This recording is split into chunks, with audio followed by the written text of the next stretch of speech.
Hello guys! So sa lahat ng mga nag-order at bumili nito and nag-request ng ating demo kung paano natin gagamitin or paano natin i-apply ang ating self-adhesive cluster eyelashes. So ito guys, kukuha lang kayo ng tweezer or kahit anong tweezer na meron kayo sa bahay, and then you just have to pull, and just to make sure na yung ilalagay nyo dito, ganyan, nasa pinaka, yan, dulo. Okay?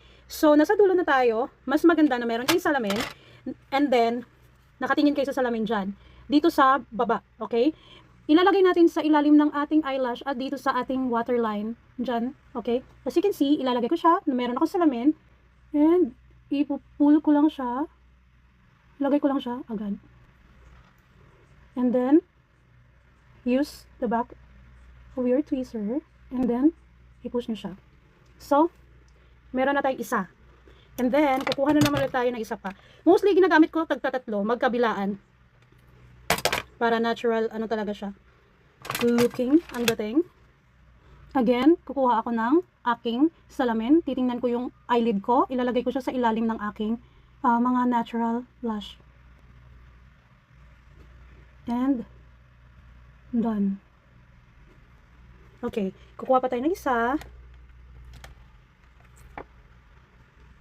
And then, lalagay pa tayo ng isa pa.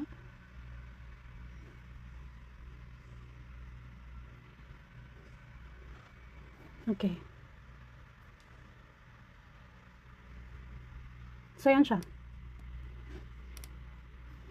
Ayun na siya. Yung walang eyelash and my eyelash.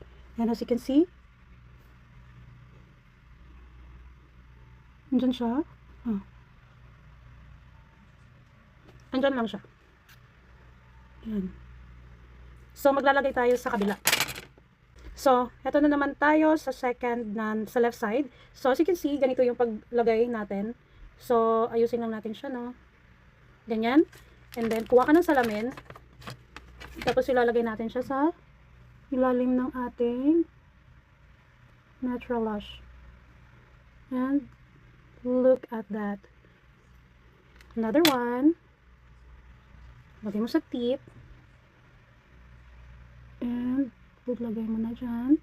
And then, push mo konti para talaga dumikit siya. Okay? And then, another one.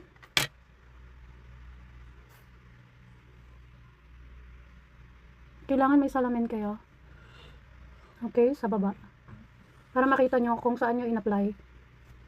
So, yan na yung ating eyelash. Makikita nyo. Very natural looking na eyelash at nakakaganda ng ating mata. And of course, nagagamit natin siya everyday and anytime na gusto nyong mag-eyelash kayo. So, ganyan siya guys. And super easy and super easy lang yung application nito. And sa mga may gustong umorder pa, meron pa po tayo sa first batch. Pero, paubos na. Kaya wag kayong magpahuli pa, umorder na kayo sa ating napakamagandang eyelash cluster. Yan. So, thank you so much for watching guys. Bye!